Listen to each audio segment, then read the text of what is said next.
తెలంగాణలో రాబోయే 2 రోజులు భారీ వర్షాలు పడే అవకాశం ఉందని హైదరాబాద్ వాతావరణ శాఖ సూచించింది. ఉరుములు మెరుపులతో కూడిన వర్షాలు పడతాయని తెలిపింది.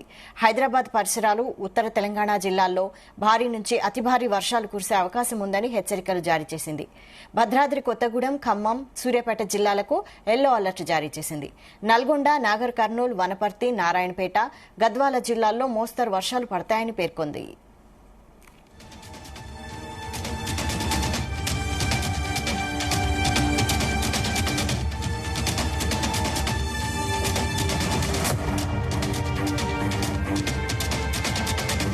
దీనిపై మరిన్ని అప్డేట్స్ మా కరెస్పాండెంట్ రాజు పటేల్ అందిస్తారు. రాజు పటేల్, గుడ్ మార్నింగ్ వైశాలి. తెలంగాణలో కాస్త వరుణుడు విరమించాడని చెప్పవచ్చు, కానీ మరొక 2-3 రోజుల పాటు భారీ వర్షాలు పడే అవకాశం ఉందని హైదరాబాద్ వాతావరణ శాఖ తెలిపింది. గత కొద్ది రోజులుగా అటు హైదరాబాద్ సిటీతో పాటు తెలంగాణ వ్యాప్తంగా కూడా భారీగానే వర్షాలు నమోదయ్యాయి. కానీ గత 4-5 రోజుల నుంచి కాస్త వర్షానికి విరామం లభించింది. ఎక్కడ కూడా తేలికపాటి నుంచి ఒక మోస్తారు వర్షాలు పడ్డాయి తప్ప ఇక్కడ కూడా భారీ వర్షాలు పడలేదు. సో ఇలాంటి పరిస్థితులలో మరొకసారి భారీ వర్ష సూచన ఉందని కూడా వాతావరణ శాఖ అధికారులు తెలిపారు. మెరుపులు, ఉరుములతో కూడినటువంటి వర్షాలు కురిసే అవకాశం ఉంది. హైదరాబాద్ పరిసరాల ప్రాంతాలతో పాటు ఉత్తర తెలంగాణ జిల్లాలో భారీ వర్షాలు కురిసే అవకాశం ఉందని కూడా హెచ్చరికలు జారీ చేసింది. ముఖ్యంగా భద్రాద్రి కొత్తగూడెం, ఖమ్మం, సూర్యాపేట జిల్లాలకు ఏకంగా ఎల్లో అలర్ట్ జారీ అయింది. ఇక నల్గొండ, నాగర్ కర్నూల్, వనపర్తి, నారాయణపేట, గద్వాల జిల్లాలో మోస్తారు వర్షాలు పడతాయని వాతావరణ శాఖ అధికారులు తెలిపారు. దాంతోపాటు తెలంగాణలో ఒక రకమైనటువంటి విపరీతమైనటువంటి వాతావరణంలో చాలా తేడాలు కనిపిస్తున్నాయి. మార్నింగ్ ఒకలా ఉంటుంది, ఆఫ్టర్నూన్ ఒకలా ఉంటే నైట్ ఒకలాగా ఉంటుంది. ఉదయం పూట కాస్త చల్లబడినటువంటి వాతావరణం, మధ్యాహ్నం వచ్చేసరికి ఉక్కపోత, వేడి ఎక్కువగా ఉంటుంది. టెంపరేచర్ కూడా ఎక్కువగానే నమోదవుతుంది. సాయంత్రంకి వచ్చేసరికి మేఘావృతమైనటువంటి వాతావరణం ఉంటుంది, అక్కడక్కడ వర్షం కురుస్తుంది.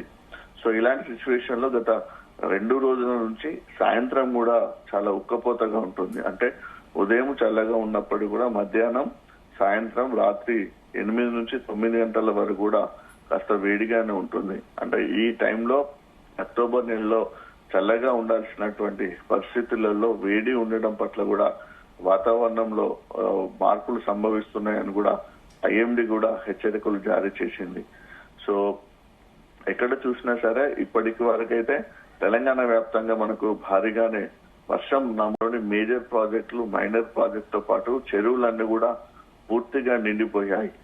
ఇక వరదల ప్రవాహం కూడా కంటిన్యూ కావడంతో కూడా వేలాది ఎకరాల్లో తీవ్రమైనటువంటి పంట నష్టం కూడా జరిగింది. సో బంగాళాఖాతంలో ఏర్పడినటువంటి వాయుగుండము క్రమక్రమంగా బలహీన పడడంతో ప్రస్తుతానికైతే వర్షాలు ఎక్కువగా ఇక 4-5 రోజుల నుంచి పడలేదు. కానీ మరికొంత కాలం తర్వాత కూడా ఇది బలపడే అవకాశం ఉంది.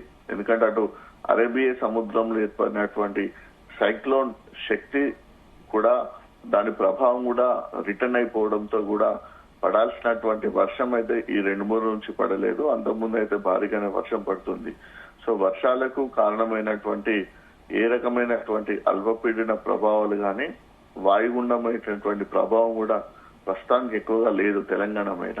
కానీ ఏపీలో ఉండడంతో ఏపీలోనైతే భారీగానే వర్షం నమోదవుతుంది ఏపీలో. ఇక తెలంగాణకు వచ్చేసైతే ఒక రకమైనటువంటి పొడి వాతావరణం ఉంటుంది. సో ఇలాంటి పరిస్థితులలో ఎప్పుడైనా సరే భారీగా వర్షాలు కురిసే అవకాశం ఉన్నదన్నటువంటి వాతావరణ కేంద్రం తెలిపినటువంటి నేపథ్యంలో అటు ప్రభుత్వం కూడా, అధికారులు కూడా అప్రమత్తమయ్యారు. తెలంగాణలో మాక్సిమం 33 డిగ్రీల సెల్సియస్ ఉష్ణోగ్రత ఉంటుంది. దాంతో పాటు పగటి వేళ తేమ శాతం 62% ఉంటుండగా రాత్రి వేళలో తేమ శాతం 89 ఉంటుంది. దాంతో పాటు ఇక మిగతా ఒకసారి జిల్లాలలో ఉన్నటువంటి పరిస్థితులు కనుక చూసుకుంటే ఇప్పటికీ ఉమ్మడి ఆదిలాబాద్ జిల్లా, ఉమ్మడి కరీంనగర్ జిల్లా, ఉమ్మడి నిజామాబాద్, ఉమ్మడి వరంగల్ జిల్లాలో భారీగానే వర్షాలు నమోదయ్యాయి. గోదావరి నది ప్రవాహం ఇంకా కంటిన్యూ అవుతూనే ఉంది. మహారాష్ట్రలో ఎగువ కురిసినటువంటి వర్షాలతో పాటు అటు మహారాష్ట్రలోని ప్రాణహిత నది ప్రవాహం కూడా ఇంకా ఎక్కువగానే వస్తూ ఉండడం వల్ల కాళేశ్వరం వద్ద గోదావరి నది ప్రవాహం ఇంకా చాలా కంటిన్యూ అవుతుంది. ప్రస్తుతానికి కాళేశ్వరం వద్ద 2 లక్షల క్యూసెక్కుల ఇన్ఫ్లో అవుట్ఫ్లో తోటి గోదావరి నది అక్కడ ప్రవహిస్తుంది. కృష్ణా నది పైకి కూడా భారీగానే వరద నీరు వచ్చి చేరుతుంది. సో ఇలాంటి సిచ్యువేషన్ లో రైతాంగం అయితే కాస్త ఉపశమనం తీసుకుందని చెప్పవచ్చు. ఎందుకంటే గతంలో కురిసినటువంటి భారీ వర్షాలతోటి వందలాది ఎకరాల్లో పంట పొలాలు కూడా నీట మునిపై తీవ్రమైనటువంటి ఇబ్బందులు ఎదుర్కొనాల్సిన పరిస్థితి ఏర్పడింది వైశాలి. ఇప్పుడున్నటువంటి పరిస్థితులలో ఇప్పుడు వ్యవసాయ రంగానికి ఇది అత్యంత కీలకమైనటువంటి దశ.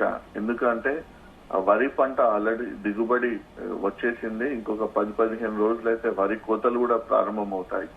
దాంతోపాటు మొక్కజొన్నకు సంబంధించినటువంటి దిగుబడి కూడా వచ్చింది. ఇప్పటికి మొక్కజొన్న కోతలు కూడా ప్రారంభమైపోయాయి.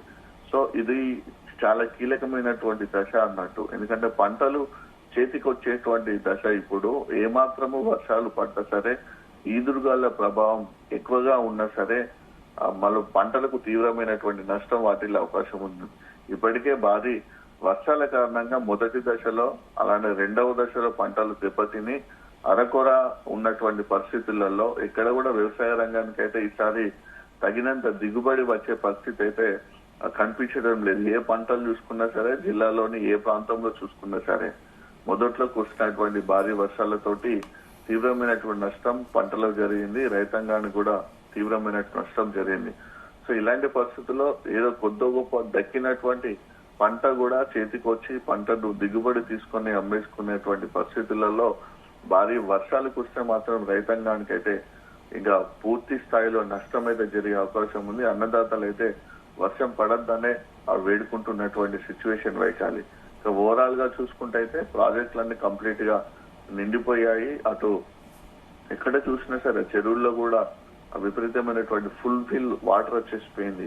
అంటే తెలంగాణలో మనకు జూలై నెలలో ఆగస్టు నెలలో ఎక్కువ వర్షం పడలేదు. ఆగస్టు చివరిలో గత సెప్టెంబర్ నెలలో కురిసినటువంటి భారీ వర్షాలతోటి అధిక వర్షపాతం నమోదైంది. సో లోటు వర్షపాతాన్ని అధిగమించి అధిక వర్షపాతం నమోదైనటువంటి సిచ్యువేషన్ లో ఇప్పుడు ఉన్నటువంటి వాటర్ మేజర్ ఇరిగేషన్ ప్రాజెక్టులైనా సరే, మైనర్ ఇరిగేషన్ ప్రాజెక్టులతో అందేటువంటి సాగునీటికి సరిపడేటువంటి నీళ్లు అయినా సరే, ఇటు చెరువుల దిగువన ఉన్నటువంటి ఆయకట్టుకు కూడా సరిపడేటువంటి సాగునీరు ఉంది. ఇప్పుడు ఈ వర్షాకాలం పంట ఆల్మోస్ట్ ఎండింగ్ వచ్చింది కాబట్టి ఇక రాబోయేటువంటి పంటలకు కూడా ఇది పూర్తి స్థాయిలో సాగునీరు అందడానికి అయితే తెలంగాణలో ఉన్నటువంటి అన్ని ప్రాజెక్టుల్లో చెరువుల్లో కూడా ఫుల్ లెవెల్లో వాటర్ లో ఉన్నాయని చెప్పవచ్చు. సో ఏదేమైనప్పటికీ కూడా వర్ష సూచన ఉందని వాతావరణ శాఖ అధికారులు తెలపడం తోటి ప్రభుత్వం గానీ, అటు హైదరాబాద్ లో ఉన్నటువంటి అధికారులు గానీ, జిల్లా అధికార యంత్రాంగం కూడా వరద ప్రభావిత ప్రాంతాల నుంచి ప్రజలను రెస్క్యూ చేయడానికి అత్యవసర పరిస్థితుల్లో తీసుకోవాల్సినటువంటి ప్రత్యామ్నాయ చర్యలు తీసుకోవడానికి కూడా ప్రభుత్వ యంత్రాంగం సిద్ధమై ఉంది Vaishali. Okay, thank you Raj Patel.